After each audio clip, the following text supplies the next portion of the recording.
ക്രൂരമായ പോലീസ് മർദ്ദനത്തിന് ഇടയാകേണ്ടി വന്ന മറ്റൊരു സംഭവം കൂടി VS വിശദീകരിക്കുന്നുണ്ട്. തിരുവിതാംകൂർ ദിവാനായിരുന്ന സർ CP രാമസ്വാമി അയ്യരുടെ അമേരിക്കൻ മോഡൽ ഭരണത്തിനെതിരായി ആലപ്പുഴ ആലിശ്ശേരി മൈതാനത്ത് വമ്പിച്ച പൊതുയോഗം നടന്നു.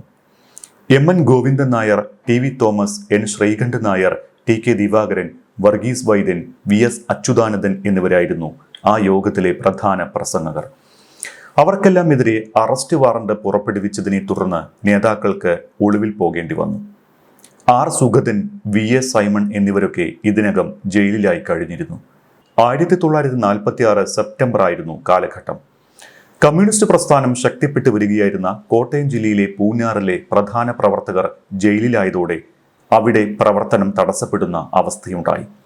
അത് ഒഴിവാക്കാൻ അന്ന് കമ്മ്യൂണിസ്റ്റ് പാർട്ടിയുടെ സംസ്ഥാന അസിസ്റ്റന്റ് സെക്രട്ടറിയുടെ ചുമതല വഹിച്ചിരുന്ന KV പത്രോസ് അച്യുതാനന്ദനോട് പൂഞ്ഞാറിൽ പോയി പ്രവർത്തിക്കാൻ നിർദ്ദേശം നൽകി. അറസ്റ്റ് വാറന്റ് നിലവിലുള്ളതിനാൽ VSന് ആലപ്പുഴയിൽ പരസ്യമായി പ്രവർത്തിക്കാൻ കഴിയാത്ത സ്ഥിതിയായതിനാൽ അദ്ദേഹം നേരെ പൂഞ്ഞാറിലേക്ക് പോയി. മന്മഥൻ, രാജു, ജോസഫ് എന്നിങ്ങനെ പല പേരുകളിലായിരുന്നു അവിടെ പ്രവർത്തിച്ചത്. അവിടെ ചുരുങ്ങിയ സമയത്തിനുള്ളിൽ പാർട്ടി പുനഃസംഘടന പൂർത്തിയാക്കിയ VS ചെന്നുചാടിയത് പുന്നപ്ര വയലാർ സമരത്തിന്റെ തീച്ചൂളയിലേക്ക്. ഒക്ടോബർ 23 പുന്നപ്രയിലെ പോലീസ് ക്യാമ്പിലേക്കുള്ള 1000-ലേറെ തൊഴിലാളികളുടെ പ്രകടനം ഉദ്ഘാടനം ചെയ്ത ശേഷം പാർട്ടി നിർദ്ദേശപ്രകാരം VS ചെത്തുതൊഴിലാളി യൂണിയൻ സെക്രട്ടറി ഒളോത്ര കൃഷ്ണൻകുഞ്ഞിന്റെ സഹോദരി ഭവാനി അമ്മയുടെ പൂക്കൈത ആറിനരികിലുള്ള കരിമ്പാവ് വളവിലുള്ള വീട്ടിലെത്തി. ഇതേ സമയം പ്രകടനം പോലീസ് സംഘത്തിന്റെ ക്യാമ്പിനടുത്തെത്തിയപ്പോഴേക്കും ഇൻസ്പെക്ടർ വേലായുധൻ നാടാർ തൊഴിലാളികൾക്ക് നേരെ വെടിവെക്കാൻ ഉത്തരവിട്ടു. തൊഴിലാളികൾ നിലത്തുകിടന്ന് മുന്നോട്ടിഴഞ്ഞ് വാരിക്കുന്തവും മറ്റുമായി പോലീസിനെ നേരിട്ടു. 50ഓളം തൊഴിലാളികൾ വെടിയേറ്റു മരിച്ചു. തെങ്ങുകയറ്റ തൊഴിലാളിയായ ശങ്കരൻ ഇൻസ്പെക്ടർ വേലായുധൻ നാടാരുടെ തല വെട്ടിമാറ്റി. SI ഉൾപ്പെടെ 10ഓളം പോലീസുകാരും മരിച്ചു. കുറെ തോക്കുകളും തൊഴിലാളികൾ പോലീസിൽ നിന്ന് പിടിച്ചെടുത്തു. അതിൽ 2 തോക്ക് VS ഇരുന്നിടത്തും തൊഴിലാളികൾ കൊണ്ടുവന്നു. അവ പൂക്കൈത ആറ്റിലിടാനാണ് VS അന്ന് നിർദ്ദേശിച്ചത്. പിന്നീട് പാർട്ടി ആവശ്യപ്പെട്ടതിനനുസരിച്ച് വീണ്ടും പൂഞ്ഞാറിലേക്ക് ഒളിവിൽ പോയി. പൂഞ്ഞാറിൽ ഒരു ബീഡി തൊഴിലാളിയുടെ വീട്ടിൽ കഴിയുമ്പോഴാണ് VS പോലീസിന്റെ പിടിയിലാവുന്നത്. പിടിച്ചവർക്ക് അത് പുന്നപ്ര വയലാർ കേസിലെ പ്രതിയാണ് എന്ന് അറിയില്ലായിരുന്നു. കമ്മ്യൂണിസ്റ്റുകാരനായതിനാൽ മർദ്ദിച്ച് ഈരാറ്റുപേട്ട പോലീസ് ഔട്ട്പോസ്റ്റിലും പിന്നീട് പാലാ സ്റ്റേഷനിലും കൊണ്ടുവന്നു. SP വൈദ്യനാഥ അയ്യരുടെ വിശ്വസ്തനായ CID വാസുപിള്ളയാണ് പിടിയിലായത് VS ആണെന്ന് തിരിച്ചറിഞ്ഞത്. അതോടെ കടുത്ത മർദ്ദനം അഴിച്ചുവിട്ടു. ഇൻസ്പെക്ടറും 10ഓളം പോലീസുകാരും കൊല്ലപ്പെട്ട കേസിലെ പ്രതിയെ കിട്ടിയതോടെ ക്രൂരമായ പീഡനമാണ് VSന് അനുഭവിക്കേണ്ടി വന്നത്. ലോക്കപ്പിന്റെ അഴികൾക്കിടയിലൂടെ കാല് പുറത്തേക്കിട്ട ശേഷം 2 ലാത്തികൾ മുകളിലും താഴെയുമായി വെച്ചുകെട്ടി. ലോക്കപ്പിന് പുറത്തുനിന്ന് പോലീസുകാർ ലാത്തി ഉപയോഗിച്ച് കാലിന്റെ വെള്ളയിൽ അടിക്കും. കുറെ അടി കൊണ്ടതോടെ കാല് മരവിച്ചു. ഒളിവിലിരുന്ന വീട്ടിൽ നിന്ന് കിട്ടിയ പനയോലയിൽ എഴുതിയിരുന്ന പേരുവിവരം ആവശ്യപ്പെട്ടും കഠിനമായും മർദ്ദിച്ചു. ഒരു പോലീസുകാരൻ ഇതിനിടയിൽ ഓടിവന്ന് തോക്കിന്റെ ബയണറ്റ് കാലിൽ കുത്തിയിറക്കി. ആ പാട് ഇപ്പോഴും VSന്റെ കാലിലുണ്ട്. ആ ഇടിയിൽ ലോക്കപ്പിലേക്ക് രക്തം തെറിച്ചു.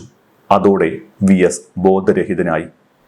ഇതിനിടയിൽ ഒരു ദിവസം ഇടിയൻ എന്ന അപരനാമത്തിൽ അറിയപ്പെടുന്ന നാരായണപിള്ള ലോക്കപ്പിലേക്ക് കയറി വന്നു. പിന്നെ ഇടിയോടിടിയായിരുന്നു. ബൂട്ടിട്ട് മുതുകിൽ തൊഴിച്ചു. അവിടമാകെ ചുവന്നു വീർത്ത് രക്തം കെട്ടിക്കിടന്നു. ഇടിയുടെ ആഘാതത്തിൽ മൂത്രതടസ്സം നേരിട്ടു. അന്ന് ലോക്കപ്പിൽ കോലപ്പൻ എന്നൊരു കള്ളനുമുണ്ടായിരുന്നു. കോലപ്പൻ കയ്യിൽ കരുതിയിരുന്ന എണ്ണയിട്ട് VSനെ തിരുമ്മി. ഇതിനിടയിൽ ബോധം കെട്ട VS മരിച്ചുപോയി എന്നാണ് പോലീസ് കരുതിയത്. മരിച്ചുവെങ്കിൽ മൃതദേഹം കൊണ്ടുപോയി കാട്ടിൽ കളയാനായിരുന്നു ഇടിയനായ പോലീസുകാരന്റെ കൽപ്പന. അതിന് കള്ളൻ കോലപ്പനെ കൂടി കൂട്ടാനും നിർദ്ദേശിച്ചു. ജീപ്പിൽ കയറ്റി കൊണ്ടുപോകുമ്പോഴാണ് കോലപ്പന് VSന് നേരിയ തുടിപ്പുണ്ടോ എന്ന് സംശയം തോന്നിയത്. കോലപ്പൻ കരഞ്ഞു പറഞ്ഞതിനെ തുടർന്ന് പോലീസുകാർ വണ്ടി നേരെ പാലായിലെ ജനറൽ ആശുപത്രിയിലേക്ക് കൊണ്ടുപോയി. ഇടിയേറ്റ് നുറുങ്ങിയ ആ ശരീരത്തിൽ ജീവന്റെ തുടിപ്പുകൾ ബാക്കിയുണ്ട് എന്ന് ഡോക്ടർമാർ കണ്ടെത്തിയതോടെ VSന് പുനർജന്മം. VSനെ മർദ്ദിച്ചവരിൽ ഒരാൾക്ക് പിന്നീട് അദ്ദേഹത്തെ ആശ്രയിക്കേണ്ടി വന്നുവെന്നതാണ് ഏറ്റവും കൗതുകകരം. തന്നെ ഇടിച്ചു പിഴിഞ്ഞ കൃഷ്ണൻ നായർ എന്ന പോലീസ് SI ആണ് ജാള്യതയോടെയാണെങ്കിലും വി എസിനെ തേടിയെത്തിയത്. അപ്പോഴേക്കും കേരളം പിറന്നു കഴിഞ്ഞിരുന്നു. കമ്മ്യൂണിസ്റ്റ് പാർട്ടിയുടെ സർക്കാർ അധികാരമേറ്റ കാലം. അന്ന് അവിഭക്ത കമ്മ്യൂണിസ്റ്റ് പാർട്ടിയുടെ ആലപ്പുഴ ജില്ലാ സെക്രട്ടറിയും സംസ്ഥാന സെക്രട്ടേറിയറ്റ് അംഗവുമാണ് വി എസ്. പാർട്ടിയുടെ കോട്ടയം ജില്ലാ സെക്രട്ടറി CS ഗോപാലപിള്ളയുടെ കത്തുമായാണ് കൃഷ്ണൻ നായരുടെ വരവ്.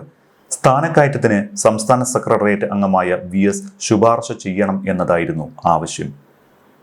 വി എസിന്റെ ഇതിനോടുള്ള പ്രതികരണം നോക്കട്ടെ എന്ന് മാത്രമായിരുന്നു. നോക്കിയോ എന്ന് തിരിച്ചു ചോദിച്ചപ്പോൾ അയാൾക്ക് അർഹതയുണ്ടായിരുന്നെങ്കിൽ കിട്ടിക്കാണും എന്നുമായിരുന്നു വി എസിന്റെ മറുപടി. തനിക്ക് ദൈവവിശ്വാസം നഷ്ടപ്പെട്ടതിനെ കുറിച്ച് വി എസ് അച്യുതാനന്ദൻ ഒരു അഭിമുഖത്തിൽ പറഞ്ഞത് ഇങ്ങനെയാണ്: അന്ന് വസൂരി പേടിപ്പെടുത്തുന്ന രോഗമാണ്. അത് വന്നാൽ പിന്നെ മരണത്തിന് കീഴടങ്ങുകയേ വഴിയുള്ളൂ. അതുകൊണ്ട് രോഗിയെ ഒറ്റയ്ക്ക് മാറ്റിപ്പാർപ്പിക്കും. ഒരു ദിവസം തൻ്റെ അമ്മയ്ക്കും വസൂരി പിടിപെട്ടു.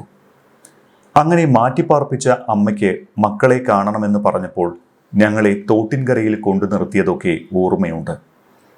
ചെറ്റക്കീറിൻ്റെ വിടവിലൂടെ അമ്മ എന്നെ കൈകാട്ടി വിളിച്ചിരുന്നു എന്ന് തോന്നുന്നു. പിന്നീട് അമ്മ മരിച്ചു. അമ്മ അക്കമ്മയുടെ മരണശേഷം അച്ഛനും അമ്മയും ഒക്കെ അച്ഛൻ ശങ്കരനായിരുന്നു വി എസിന്. 11 വയസ്സായതോടെ അച്ഛനും കടുത്ത രോഗത്തിൻ്റെ പിടിയിലായി. അധികം കഴിയും മുൻപ് അച്ഛനും അമ്മയുടെ ലോകത്തേക്ക് പോയി. അച്ഛൻ്റെ രോഗം മാറണേ എന്ന് പറഞ്ഞ് ഞാൻ പതിവായി പ്രാർത്ഥിക്കുമായിരുന്നു. അറിയാവുന്ന എല്ലാ ദൈവങ്ങളോടും പ്രാർത്ഥിച്ചു. വൈദ്യരുടെ അടുത്തുപോയി അച്ഛന് മരുന്ന് വാങ്ങിച്ചിരുന്നതും ഞാനായിരുന്നു. പക്ഷേ എന്തു കാര്യം? അച്ഛൻ മരിച്ചു. അതോടെ എൻ്റെ വിശ്വാസം നഷ്ടപ്പെട്ടു. പിന്നെ ഞാൻ പ്രാർത്ഥിച്ചിട്ടില്ല. ഒരു ദൈവത്തിനെയും വിളിച്ചിട്ടുമില്ല. പിന്നീട് വലുതായി ശാസ്ത്ര പുസ്തകങ്ങൾ വായിച്ചപ്പോഴാണ് പ്രാർത്ഥനയിലൊന്നും വലിയ കാര്യമില്ല എന്ന് മനസ്സിലായത്. താൻ ഈശ്വരവിശ്വാസി അല്ലാതായത് സ്വന്തം ജീവിതാനുഭവങ്ങളുടെ അടിസ്ഥാനത്തിലാണ് എന്ന് വി എസ് ഇവിടെ പറയുന്നു. ട്രേഡ് യൂണിയൻ പ്രവർത്തനങ്ങളിലൂടെ രാഷ്ട്രീയത്തിൽ പ്രവേശിച്ച വി എസ് 1938 സ്റ്റേറ്റ് കോൺഗ്രസിൽ ചേർന്നു. 1940 അദ്ദേഹം കമ്മ്യൂണിസ്റ്റ് പാർട്ടി ഓഫ് ഇന്ത്യയിൽ അംഗമാകുന്നത്. 1946 പുന്നപ്ര വയലാർ സമരത്തിൽ പങ്കെടുത്ത് അറസ്റ്റിലായി. 1964 CPI ദേശീയ കൗൺസിൽ വിട്ട് CPM രൂപീകരിച്ച 32 നേതാക്കളിൽ ഒരാളാണ് വി എസ്. 1967 തെരഞ്ഞെടുപ്പിൽ അമ്പലപ്പുഴയിൽ നിന്ന് ജയിച്ചാണ് വി എസ് ആദ്യമായി നിയമസഭയിൽ എത്തുന്നത്.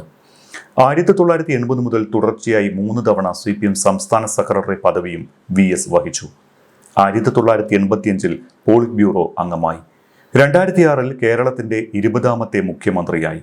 2021 2011 പ്രതിപക്ഷ നേതാവിന്റെ സ്ഥാനവും അദ്ദേഹം വഹിച്ചു. 8 പതിറ്റാണ്ട് നീണ്ട പൊതുപ്രവർത്തന ചരിത്രത്തിൽ മുഖ്യമന്ത്രി, പ്രതിപക്ഷ നേതാവ്, ഭരണപരിഷ്കാര commission chairman, LDF convenor, CPM സംസ്ഥാന സെക്രട്ടറി, പോളിറ്റ് ബ്യൂറോ അംഗം എന്നിങ്ങനെ വഹിച്ച സ്ഥാനങ്ങൾ ഏറെയുണ്ട് വി എസിന്. ഇതിൽ ജനവിഭാഗങ്ങളിൽ നിന്ന് കിട്ടിയ അകമഴിഞ്ഞ പിന്തുണയാണ് വി എസിന് ഏറെ സംതൃപ്തി നൽകിയതത്രേ.